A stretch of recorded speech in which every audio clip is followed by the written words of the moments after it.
በስመ አብ ወወልድ ወመንፈስ ቅዱስ አሐዱ አምላክ።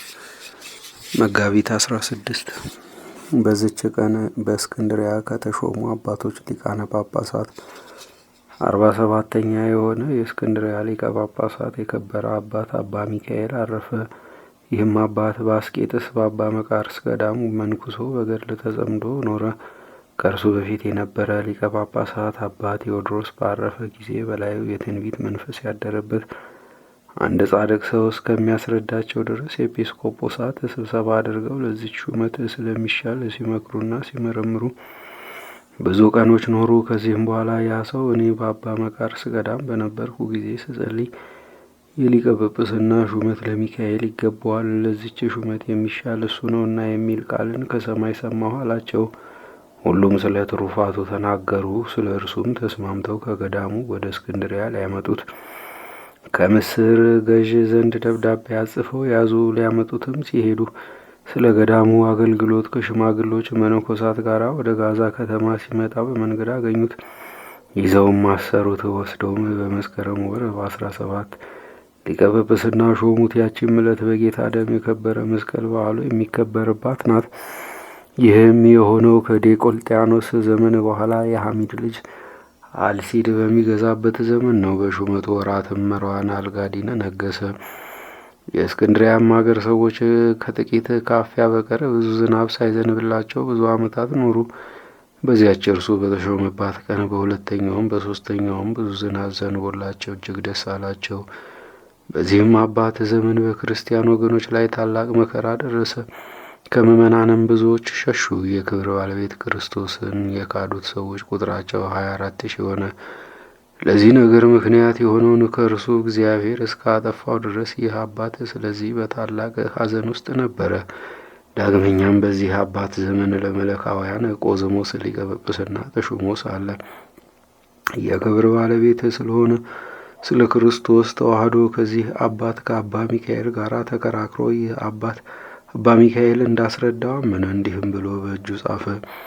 የክብር ባለቤት ክርስቶስ ከተዋህዶ በኋላ ሊቀ ጳጳሳት ቄርሎስ እንደተናገረ የመለኮቱና የትስብእቱ አንድ ባህሪ በመሆን ጸንቶ ይኖራል ሲል፣ ኤጲስቆጶሳቱም እንዲሁ ከተዋህዶ በኋላ ስለ ክርስቶስ የተለያዩ ሁለት ባህርያት ሁለት ገጻት አሉት ይሉ ዘንድ የሚገባ አይደለም ሲሉ ጻፉ።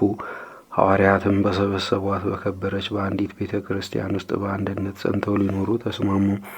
ከዚህም በኋላ ከእስክንድርያ ሰዎች መለካዊ የሆነ ስሙ አንስጣስዮስ የሚባል ሰው በላያቸው ጥፋትን አመጣ።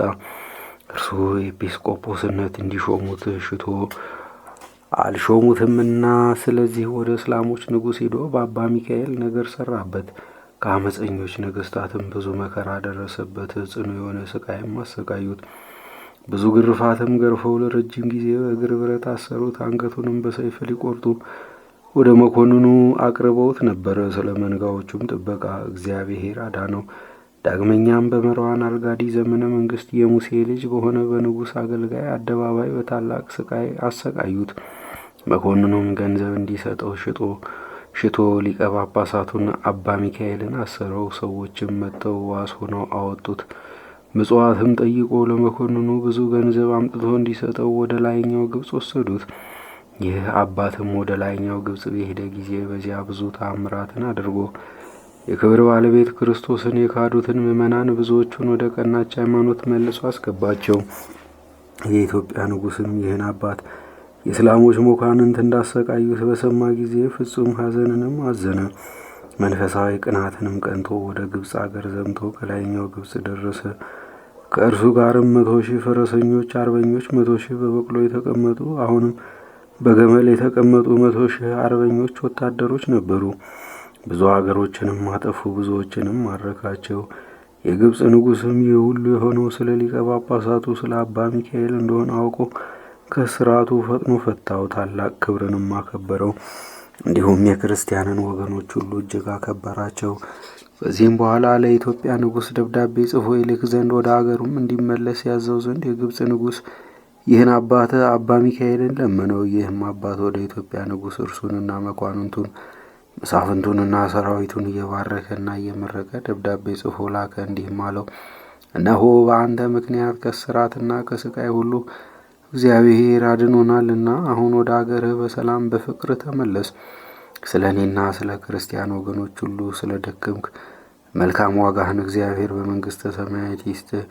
የኢትዮጵያ ንጉሥም የዚህን አባት የሊቀ ጳጳሳት አባ ሚካኤልን ደብዳቤ ባነበበ ጊዜ ፈጥኖ ተነስቶ ወደ አገሩ በሰላም በፍቅር አንድነት ተመለሰ። አባ ቆዝሞዝና ወገኖቹም ከሊቀ ጳጳሳት አባ ሚካኤል ጋር በተስማሙ ጊዜ አባ ቆዝሞዝ በውዴታው ለምስር ኤጲስቆጶስ ሆኖ ተሾመ። ከዚህ አባት ከአባ ሚካኤል ስልጣን በታች ሆነ። ይህም አባት መልካም ተጋድሎውን በፈጸመ ጊዜ ወደ ወደደው እግዚአብሔር ሄደ። አማላጅነቱ በረከቱም ከኛ ጋር ለዘላለም ይሁን አሜን።